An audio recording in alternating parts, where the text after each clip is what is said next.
It's Tracy Jarvis from PESI UK, and really delighted to welcome Dr. Ebony Webb. Ebony, so good to have you.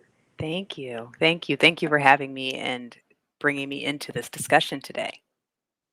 So, we are running really an incredible conference coming up on women, trauma, and mental health. And Ebony, you and I are really going to be co hosting some critical We conversations. are. Yes. Yes. Yes. And well needed conversations at that. So, for those of you who don't know, obviously Dr. Ebony Webb is a psychologist. As a director of PESI UK, I'm also a clinician. So, Hmm. we thought what we would do is just really, bring in some thoughts and ideas around. I don't know about you, Ebony, but I've been with my clients, we've had a kidnap, a rape, Hmm. a murder here of Sarah Everard Hmm. that has been coming into our clinics. And I don't know what's happening on your side of the world, but certainly, women in our society are feeling actually really unsafe. Yes. And, I would say that here in the States, we've had different movements, including the Me Too movement, even the perception of safety with our various political leaders, where I have received text messages from my female clients asking, is it safe? Is it safe to go out? It's stirring up my own trauma story. And so I think that this is a common and very sad bridge of trauma that is spanning the globe.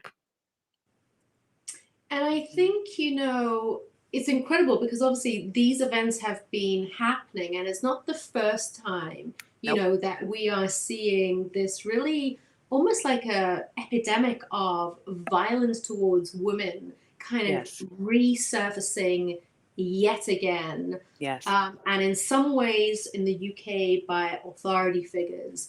And we have this we have this women's conference coming up. Hmm. I think it's the 18th, 19th of November that we are co hosting. And I think, I don't know about your thoughts, Ebony, but, as therapists, we kind of, we work below the headlines. Yes. Yes.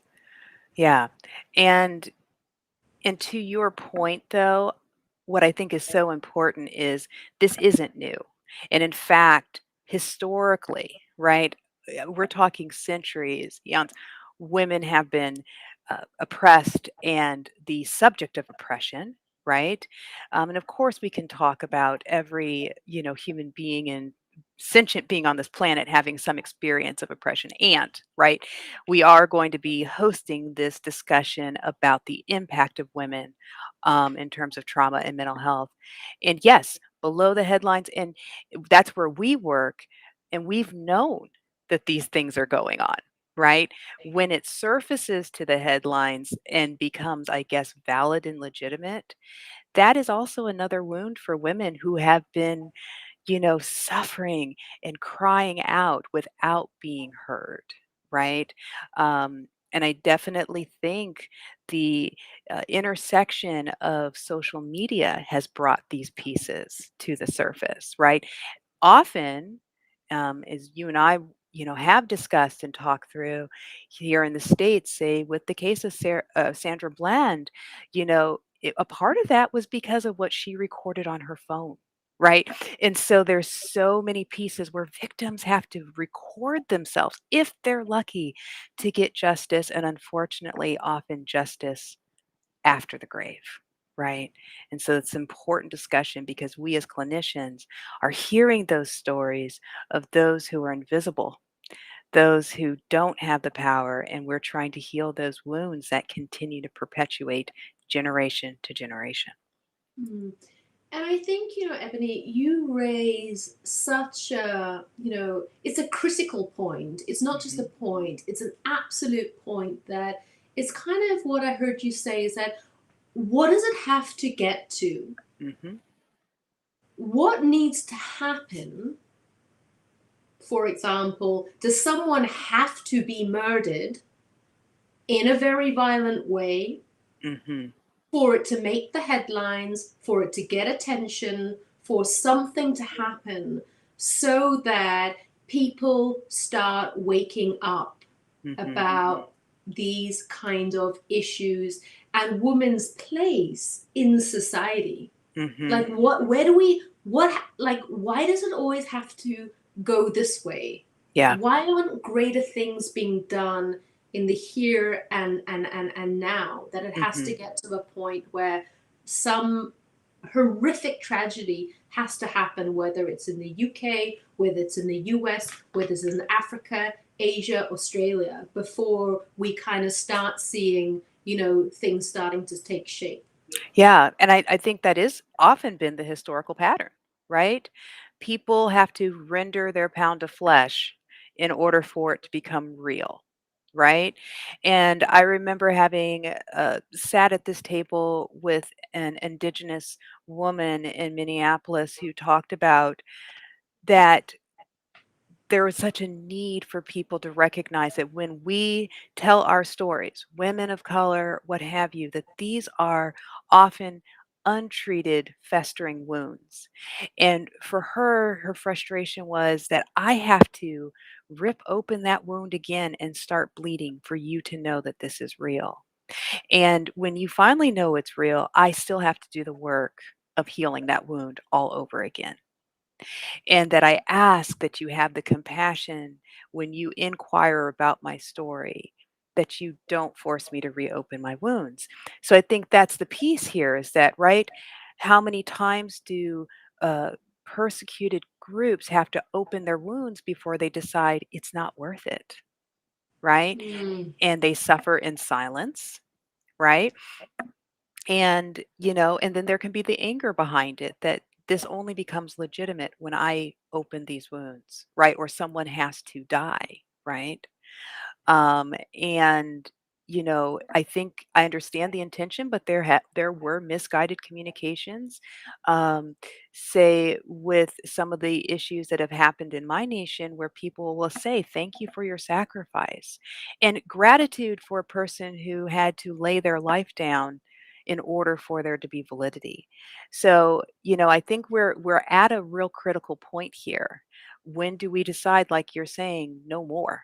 Right?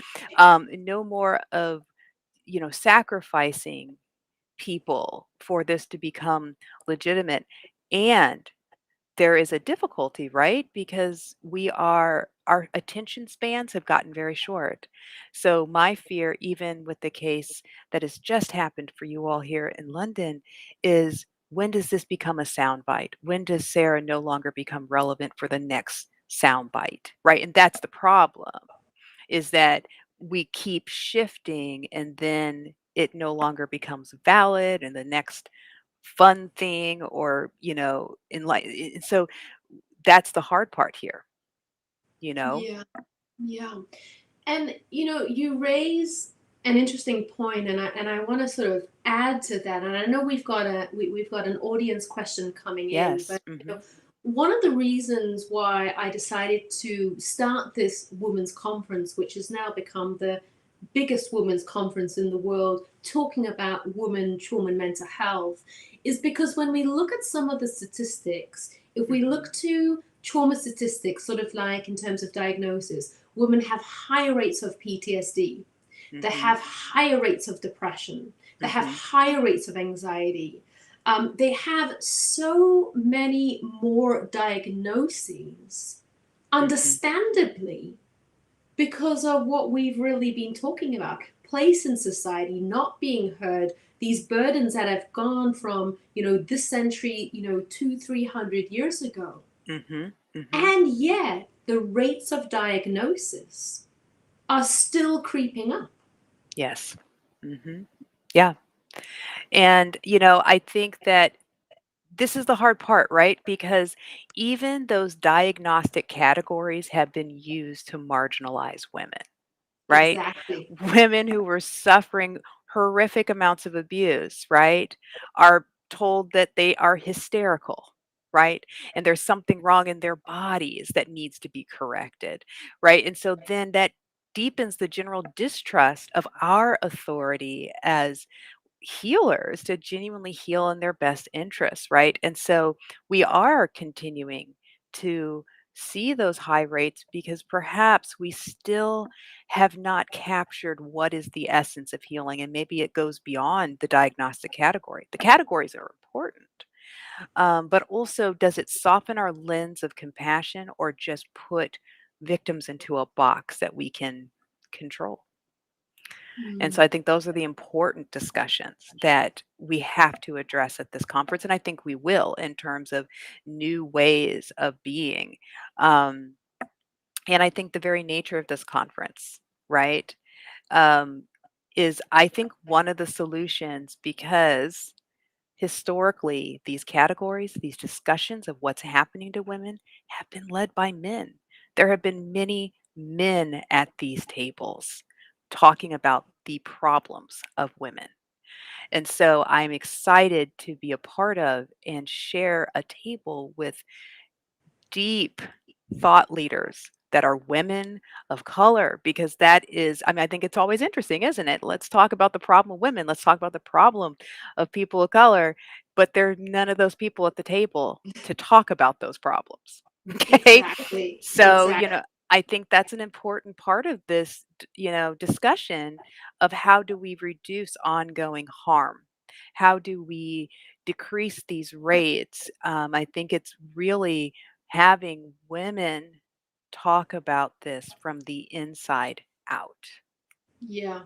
And so, I guess that, just really calling all women, whether you are a clinician or you're really interested, or in some way you or a family or a friend has been affected by trauma or mental health, to really get involved in this conference that is Yes. coming up. Yes. Because as Ebony says, we've really kind of got to work from almost the inside out Hmm. to bring ourselves to the table, and Yes. to continue to bring ourselves to the table every time. Hmm. And this is a fantastic opportunity, really, to get that kind of global gathering of women getting very interested in trauma and mental health. And I think what's just most important is really standing up to make that change about what is happening in our society and what will happen moving forward. Yes. Yeah. And there are we won't we will not heal unless we really name those pieces that have wounded us, right? Mm. I've said, we will either heal or repeat. I mean, and that's something that I've learned from some of the women who are coming to this conference. Under their training, we either heal or repeat, and that has been consistent in history.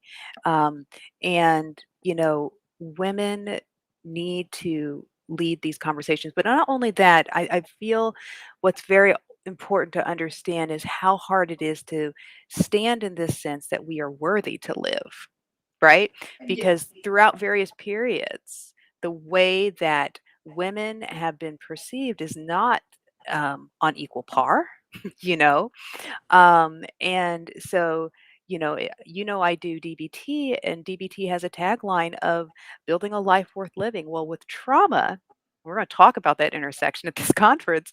With trauma, you've got to work with the client to sense that they are worthy to live, Yeah. right?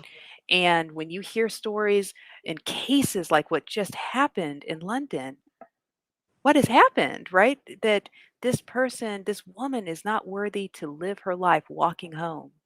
Um, and I mean, I'm sorry, but a violation is not a death sentence. That does not Yeah. equal a death sentence unless the person who is enacting that violence does not see you worthy of life.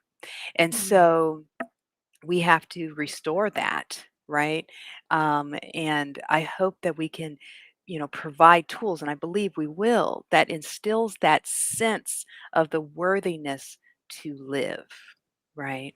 Which I think is different than just building a life worth living. You have to know that you are worthy to live. And that Yeah, has not always been historically conveyed to women. correct, Mhm. correct. I want to continue chatting, Ebony, and kind Sure. of pick up on this part. I'm aware that an audience question has come in, and Yes. let's just see if we can. Here we go. So I'll read that out from Libby. Libby, thanks so much for posing this Yes. Thank question you, to Libby. us. Is there an assessment tool that is able to be used in therapy to better identify situations, red flags, or of abuse against women? Yeah. Yeah. Mhm. So, Ebony, do you want to start off? Do you want me to start off? How do we? Well, I definitely love using the ACEs um, assessment tool, the adverse childhood experiences, because so much of the abuses against women begin even before they come into our office, and often very early on that have been swept under the rug. So when I start walking through that survey, many women initially like, well, I didn't come from all this abuse, blah, blah, blah, blah. But as we ask the questions, right, then there's another awareness. Well, yeah, this did happen. Right. Yeah, And it creates a that's right. dialogue of awareness, right? That perhaps because people already have like extreme notions of abuse and trauma, right? And but they don't look at these kind of nuanced factors Yeah, that lead to ongoing traumatic experiences. So I absolutely love that as a way to start a dialogue to help them expand their understanding of what abuse and trauma can look like. yeah. How about for And you? well, it's funny. I use the same sort of framework as a clinician when I've got Mhm. my clinical hat on. And one of the reasons why I do that is not because it's a great sort of assessment tool, but what it tells me is, as we were talking about that erosion to kind of a birthright of Mhm. being in the world as a woman, Mhm. what it tells me is, okay, let's have a look at maybe where there's been erosion to self-worth, self-esteem, kind of some of those vulnerabilities Mhm. that I then know how that may impact Mhm. current or future relationships with a particular client that I'm seeing. So Yes. that ACEs study for me, Ebony, like yourself, is almost like how can you say it, it lets me know what someone might be predisposed to, Yes. and kind of it can help me sort of form more of a robust clinical assessment as to Mhm. where we might go with whoever I'm working with. Yes. Yeah. Um, so, just a really great question from Libby, and I think that's one of the things. Like, I set up this conference because I'm excited about women's future and Mhm. us being in the world in terms of our birthright, our power, our equality, the intersectionality, all that kind of thing, regardless of gender, race, etc. And Yes. I think this conference doesn't just call on clinicians, but what it also calls on is people really interested in mental health, trauma, and how it's affected women. So, and I say that because I think one of the things that we have the opportunity to do at a conference like this is really psychoeducate women who might not know about some of these nuances, about vulnerabilities, about That's red right. flags, about, oh, did I have trauma? Was that, oh my God, yes, it was trauma. Mhm. And how we can kind of help educate, just your normal woman on the street. That's right. Yeah. And we recognize too with that, even just how, I mean, I was so fascinated by the origins of how we got the ACEs exam through basically like a weight loss program. And a part of it is that when you start naming things, it lands you in the body. And trauma in and of itself is this act of experiential avoidance, right? We cannot survive what's happening to us in the body. So we leave it, right? And so, when we start psychoed with clients, we have to be so gentle in that somatic reentry. Um, as the Galway Canal, poem talks about, St. Francis and the Sow, we have to reteach a thing its loveliness, right? And so much of That's that is beautiful. is it is a beautiful poem. It's one of Oh, my wow. favorite ones. Mm. And you know, this idea that in trauma we are reteaching women their loveliness, and that is a scary, scary venture, right? And it's a delicate dance where I want this healing and I'm scared of this healing. It overwhelms me, it floods me, right? And so having, these pathways of safety to land in the body, and so many of the women who are going to be presenting will be showing that way. That is so essential because so much of our traumas, especially as women, have been around the, fetishization, the traumatization of the female body. And we've come to either have a love-hate relationship or an outright hatred. And so as we heal the mind, we're healing the body of women. And as I love in that poem, right, reteaching her loveliness. And if you catch that poem, it's beautiful because it's talking about a pig, right? And finding the loveliness in the magnificence of this mother pig, and I think that's so much of our work, you know. Mm. Hmm. Yeah. And you've really kind of hit, some of, a very sort of precious point because Hmm. I don't know about you. I've been watching. I don't know what's happening in US Netflix, but last night I was watching Gwyneth Paltrow's. I think it's Sex, Love, and Goop. Yes. Yes. Hmm. And they were talking about sort of number of therapists with the couples talking about sort of how shame impacts women Yes. and the self-esteem, the self-worth, or the lack of, or actually what used to be there, but as we have been talking about, has been eroded over time, whether it's been in this generation or throughout the generations. Hmm. And so, you really sort of sharing that poem and those words Hmm. is really about, helping women, and I think we'll do this through this conference, Yes. is that kind of birthright to feeling that life force that doesn't Hmm. have shame, that is not conditioned, that is not the socialization of the mothers or the fathers or the families or the societies, but Hmm. actually, allowing women's natural healing to come through so That's that right. can also impact future generations in terms of girls who will come through in 10, 20, 30, 40 years time to really feel their place in society. Yeah.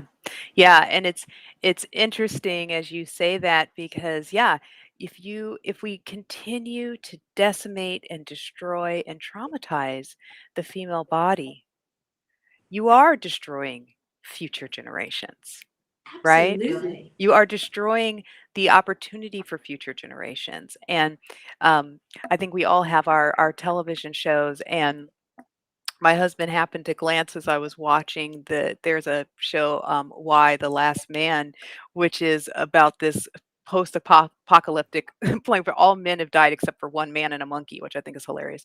But nothing but then there are all these now women. It's just nothing but women, right? And, it's very difficult and yet, right? Women having to figure out how to perpetuate a future generations, right? To continue now. And they can because of, various banks and everything. But as my husband was watching, he's like, yeah, I mean, as men, we would die out in a generation, right? Because we can't perpetuate life. And so it's like we're destroying, women are being destroyed, and we perpetuate future generations, you know? Mm. And, as trauma goes on, and I'm always so fascinated at the intersection of, you know, generational trauma, trauma in marginalized communities, and the rates of infertility in those same communities, right? Right. And Yeah. so we've got to create this, stream of healing, both mentally and bodily, for women who have Yeah. suffered trauma, you know. And women have been vilified, right? For it's the mother's fault, it's all those things, right? And so we're in a wave with these thought leaders to change the mindset. And what I'm encouraged about in my work with young females, that they have a different mindset than even the mindset that I grew up in, right? There's a Right. strangeness to the isms that we have learned how to adapt to. They don't get racism in the same way, or sex. And it's unacceptable, right? And that's what you want to galvanize. That's what you want to capture, because when you can capture young people, you change the world. And that is also consistent historically, for better or for worse. You can change the world. And so, I think this is important for mothers and their children, right? Yeah. To understand this, to break patterns, and to promote healthier generations. Yeah. And I guess we'll be going into sort of some of this on the conference. Last night I was actually teaching for a U.S. university, Hmm. and one of the things I was teaching on is that kind of neurobiological timeline between sort of what happens biochemically right now and that timeline that then changes genes over the our DNA over the decades. Yes. And just another aspect of why change, really going into these critical conversations around mental health, resilience, trauma with women is so important, Hmm. because epigenetically we change the epigenome over time through psychotherapy and various healing practices. Yes. And that's really important, Ebony, because what you were talking about is like, that timeline changing, grandmothers, mums, girls, etc. Hmm. Well, we have to change, because if we don't change, we get the epigenetic change in the wrong direction That's right. towards disease rather than towards well-being and healing. That's right. It's all potential, and it unlocks or locks, right? And that's the heal or repeat, right? Down to the Yeah. genetic level. Science is absolutely supporting that it's either going to heal or it's going to repeat. And because we are creatures, wired for balance and homeostasis. And what happens when the homeostasis is trauma, right? It makes sense. You're adapted to survive, but what we're going for in healing is thriving, which is something totally different, totally different. And every generation can do just a little bit more. I just had this conversation this morning that the best that my grandmother did was to get my mother out of Mississippi, right? Wow. Out of that trauma. And that's as far as my mother, my grandmother could get. And she got my mom to the north, so that then my mom could get me to where I needed to be, right? Amazing. Right. And so there's that piece of healing, right? Um, and that's what we want to continue to see. We want to have compassion and grace for the generations behind us, right? And to look at what does that empower us to do, which is not necessarily repeating again those trauma patterns, right? But healing and resting, right? And dreaming again, right? I think of trauma as a thief that steals wonder and curiosity and dreaming. And that's what we want to bring back to women, because that also gives a hopeful generation in the Mm. future. That's beautiful what you just said. And I Mhm. think, I'd like to, well, carry on this conversation, but in Yes, some ways end it here, because I know right. you've got to head off, I've got to head off. And just before we do that, I really hope if, who's ever been listening in to both Ebony and I, um, do join us for this Woman Yes, Trauma and Mental please. Health Conference. Bring your friends. If you're a clinician, if you're a layperson, it doesn't matter. That's right. Let's really start this global movement of really healing mental health and trauma, which impacts women. And if you're really interested, we've got Janina Fisher. I'll be chatting to Janina Fisher next Monday.